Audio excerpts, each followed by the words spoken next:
desculpe te interromper. Não, tá ótimo, ainda bem que você... E quando eu conto a minha história, para que as pessoas entendam que nesse momento, hoje, de tanta artificialidade, as pessoas olharam assim, existe algo real. E se existe algo real, se ele conseguiu, eu também consigo.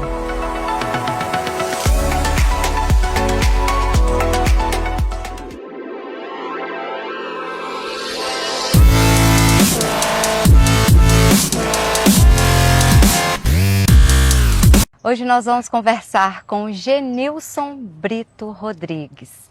Sabe quem é ele? Está aqui do meu lado. É o goleiro Mão. Ele é ex-goleiro da Seleção Brasileira de Futebol de Areia. E olha, tem uma história maravilhosa, transformada pela educação.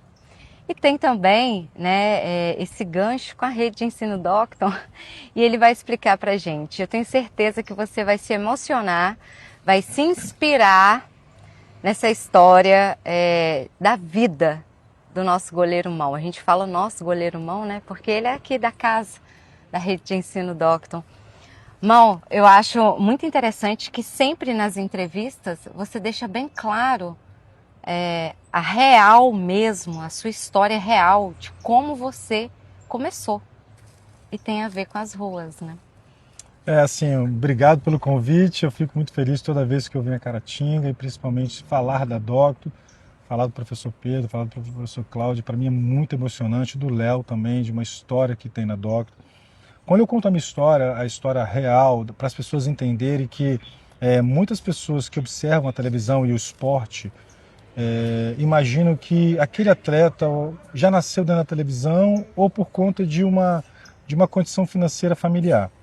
Quando eu falo que eu tive uma passagem pelas ruas, para que as pessoas entendam que naquele menino que está na comunidade, ou a mãe ou o pai que vai assistir aquela entrevista, ouça, veja que há possibilidade de transformação. E o esporte foi a ferramenta que foi utilizada para que eu tivesse a minha vida transformada na minha final da minha infância para a minha adolescência. E todo o trajeto, todos os problemas que eu passei na minha infância, na minha adolescência, até chegar na maioridade, foram processos para que eu chegasse até aqui e pudesse contar a minha história para alguém. Porque eu aprendi na Docton, eu tive a minha vida transformada de uma maneira completa, academicamente, socialmente, profissionalmente, dentro da rede Docton. E quando eu descobri o ambiente acadêmico, no primeiro momento eu tomei um susto, porque eu sempre ouvi o seguinte, que certos lugares não eram para mim. Por quê? Comunidade pobre, garoto de rua, visto como favelado. Então o que me restava era o que a sociedade queria para mim, ou seja, mais um dado no gráfico da violência. E é claro que por você vivenciar aquilo diariamente, você se acostuma com aquele ambiente. Você acha que é normal? Exatamente. Eu falo isso até para os meus filhos e para os amigos, que quando eu chegava em determinado local, eu ia para os cantos, porque a rua, a sociedade, as pessoas fazem isso com você, principalmente quando você vem de bairros periféricos. E quando eu conto a minha história, para as pessoas entenderem que é do Espírito Santo, eu sou do Espírito natural. Santo, sou de Santo Antônio, das Palafitas de Santo Antônio, com muito orgulho, eu sempre estou lá, levo os meus filhos para andar de canoa, tomar banho de maré, o meu filho Davi, o meu filho Jefferson, vivenciar aquele espaço ali onde eu comecei a dar os primeiros saltos, os chutes como goleiro. E quando eu conto a minha história, para que as pessoas entendam que nesse momento hoje de tanta artificialidade, as pessoas olharam assim, existe algo real. E se existe algo real, se ele conseguiu, eu também consigo. Então, quando eu agrupei, quando eu fiz a conexão, a minha vida com a Docton, ali em 2013, eu lembro que quando eu estava no primeiro período no curso de Educação Física e Licenciatura, eu fiquei reprovado em 3 disciplinas. Porque eu sempre estava ouvindo assim, que eu não ia conseguir, que ali não era o meu lugar. E eu tive uma base de professores e uma base estrutural da Docton, o professor Pedro, o professor Cláudio, o Léo me incentivando, toda uma estrutura que você vai conseguir. Eles acreditavam mais em mim do que eu mesmo. Isso acontece exemplo de outros atletas também, que eu já ouvi Exatamente, história, né? Exatamente. E isso... Tem esse mundo, né? Será que eu consigo? Uhum. Não, não é para mim.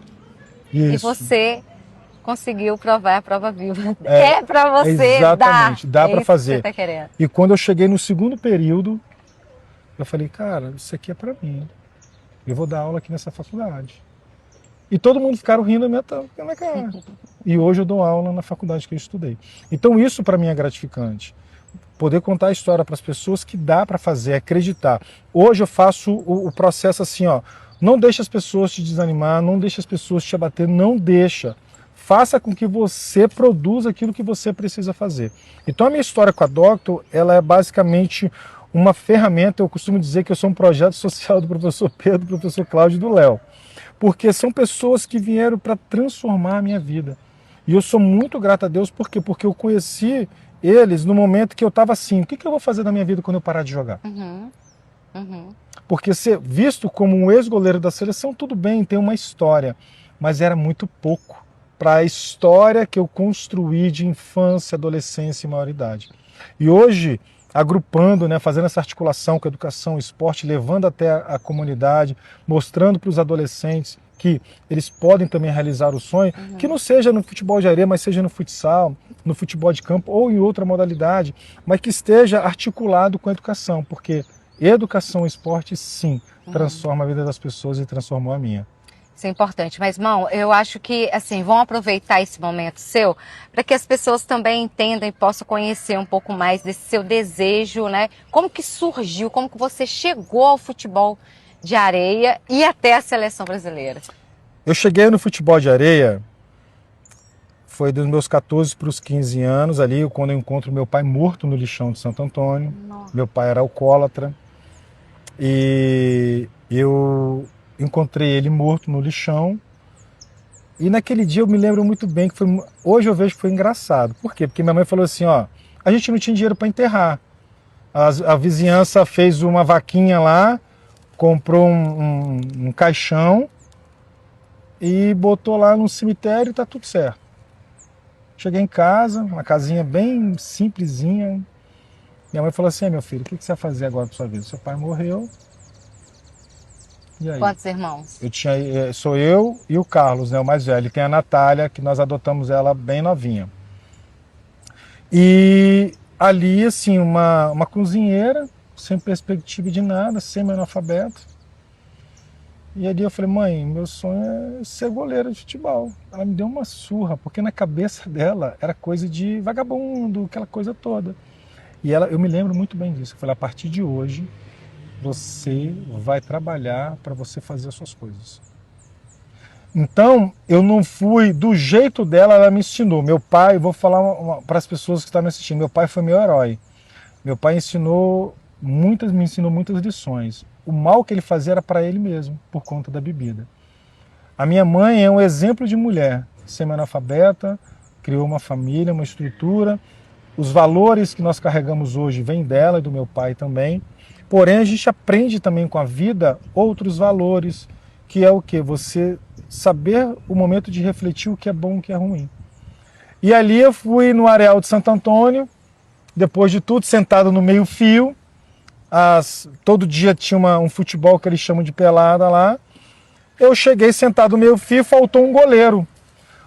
Coincidentemente, o goleiro se chama Genilson. Só que o dele era com G e o meia com J. Aí o cara olhou para mim, bota esse menino que tá no meio-fio aí. Eu lembro como se fosse hoje, uma trave gigantesca. Eu entrei no gol. A bola estava de outro, era um areal, hoje é uma praça, não tem mais o areal, tem um campo de futebol de areia, mas não tem mais o areal, a prainha de Santo Antônio. E o rapaz chutou a bola bateu, eu não defendi, a bola bateu em mim.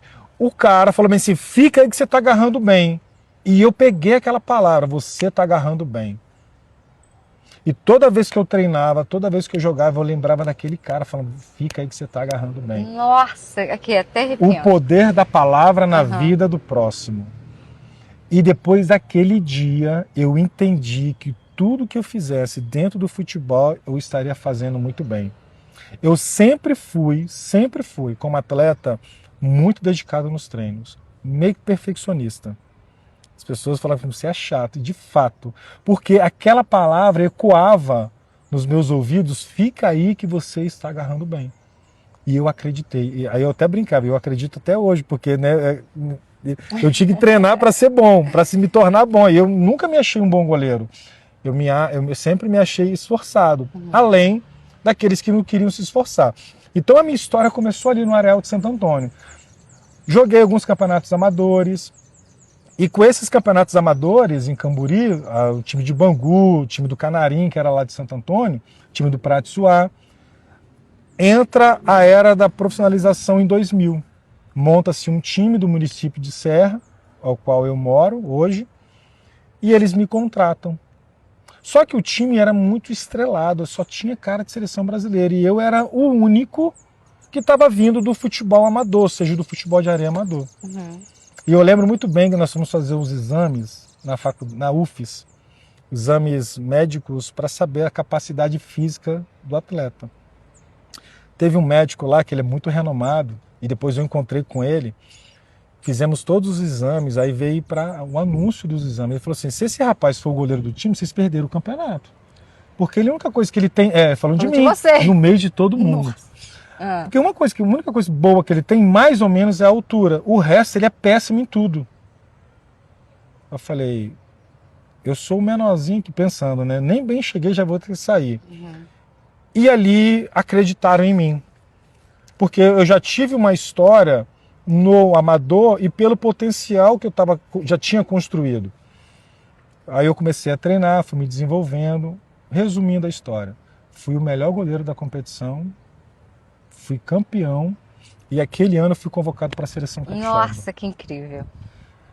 E a minha história no futebol de areia foi galgando. 2001 foi a mesma coisa, 2002.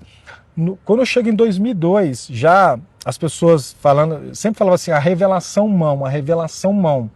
Porque profissionalmente já tinha 2 para 3 anos que eu já estava jogando profissionalmente.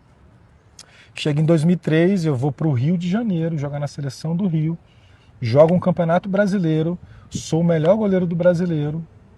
Isso foi em outubro. Em novembro de 2003, eu sou convocado para a seleção brasileira e me apresento em janeiro de 2004. E a minha trajetória na seleção brasileira começa dia 2 de janeiro de 2004, lá em Copacabana, e ficou até 2024. Uma história de muito sucesso, de muitos títulos, algumas derrotas, mas o que eu aprendi que na trajetória da seleção tudo era mais difícil. Preconceito, menino de comunidade, é o moreninho da comunidade, tudo isso eu enfrentava e enfrento até hoje. Porém, hoje com a maturidade maior de entender que o mal que a pessoa faz, ela não fala sobre mim, ela fala sobre ela. E essa história na seleção, quando eu chego na seleção, eu ouvi bem assim, junte-se aos bons e se torne um deles. Maravilhoso. E eu acreditei, falei, cara, eu tenho que me juntar aos bons. Mas não era os bons de ser as pessoas ser melhores que as outras, eram os bons dentro do esporte, de ser referência. Eu falei que eu quero se tornar um dos bons também. E fui construindo a minha história. Na Copa do Mundo de 2005 eu era o terceiro goleiro, perdemos a Copa de 2005, FIFA, vira a temporada de 2006, anuncia-se uma reformulação da equipe. Quem se torna titular da seleção? Genilson Brito Rodrigues. E fiquei aí até meados de 2023, 2024, me tornando aí na história o maior atleta que ganhou Copas do Mundo, jogou jogos FIFA, fui eleito melhor jogador de competições, entre tantos títulos e recordes, né? Eu agradeço muito a Deus por isso, mas algo que mudou a minha história, que eu falei assim, é isso aqui que eu quero fazer. Quando eu entro na Doctor em 2013, já campeão do mundo, e eu entendi que o processo acadêmico ia ser assim, sabe aquela peça de quebra-cabeça que você olha, no finalzinho que você fala assim, consegui, essa peça. E eu tive a minha vida transformada ali. Ali eu falei assim, aqui é o meu lugar.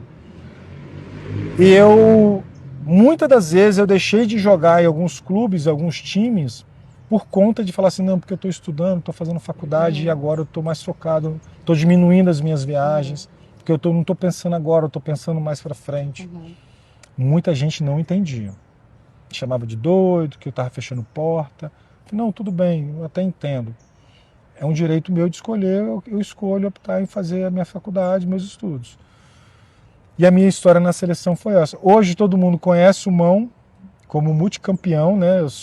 Joguei 12 Copas do Mundo, 7 finais, 6 Copas do Mundo conquistadas, 394 jogos, 30 gols, uma história assim emblemática que marca gerações, está marcando as gerações. E hoje, como nessa parte de transição de gestão, eu tento trazer isso para os mais jovens. Não, Desenvolve projetos sociais? eu tenho um projeto social chamado Alcance das Mãos. Conta pra gente, fala. E eu quero ir trazendo isso para os jovens da seleção, eu quero trazer isso, voltar a trazer isso para os jovens. Eu trabalhei muitos anos com esse projeto social e eu entendi que para o atleta ser desenvolvido, ele precisa ter uma base familiar. E agora, dos projetos que eu quero voltar agora em 2026 é ajudar as famílias, não somente nos cuidados, mas as famílias que passam por algum problema. Por exemplo, tem muito atleta que eu conheço que tem dependência química, que estão nas casas de recuperação. Então eu quero ir até essas casas de recuperação para ajudar, ou com roupas, ou com o acompanhamento escolar, que muitos querem voltar a estudar. O que a gente pode fazer com essas pessoas?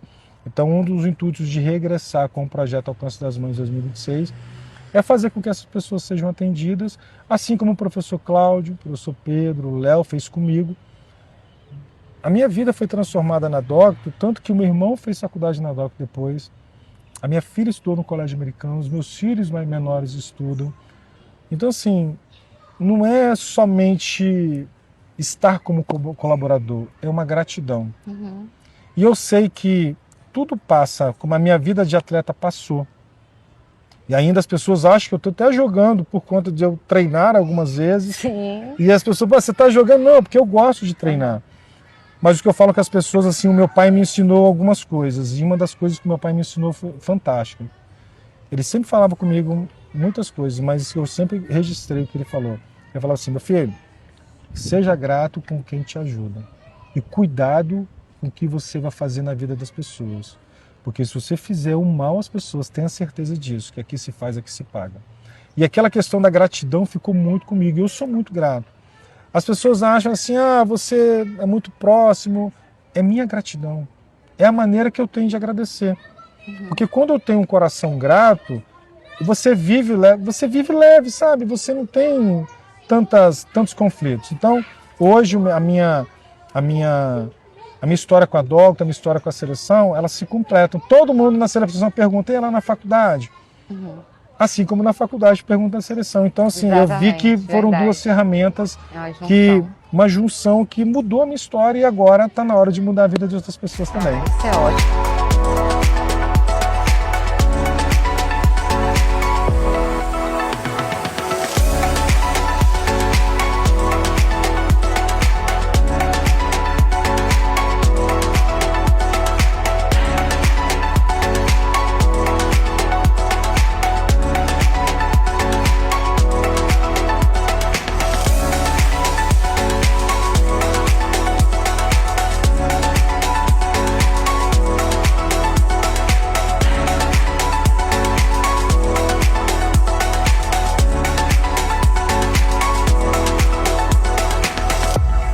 Foi rapidinho o nosso bate-papo. Eu sei que a gente ficaria aqui um bom tempo conversando, né?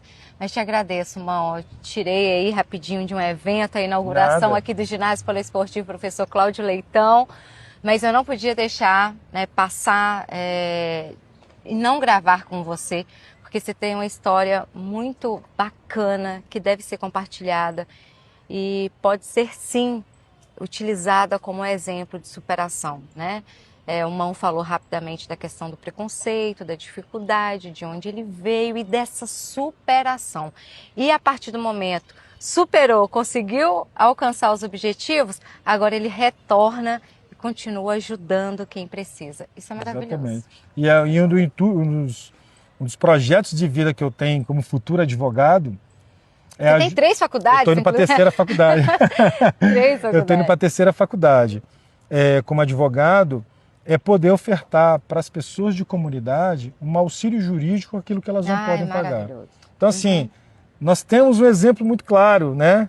O reverendo Uriel, professor Cláudio, professor Pedro, que está seguindo esse legado. Por que não continuar esse legado em outros lugares?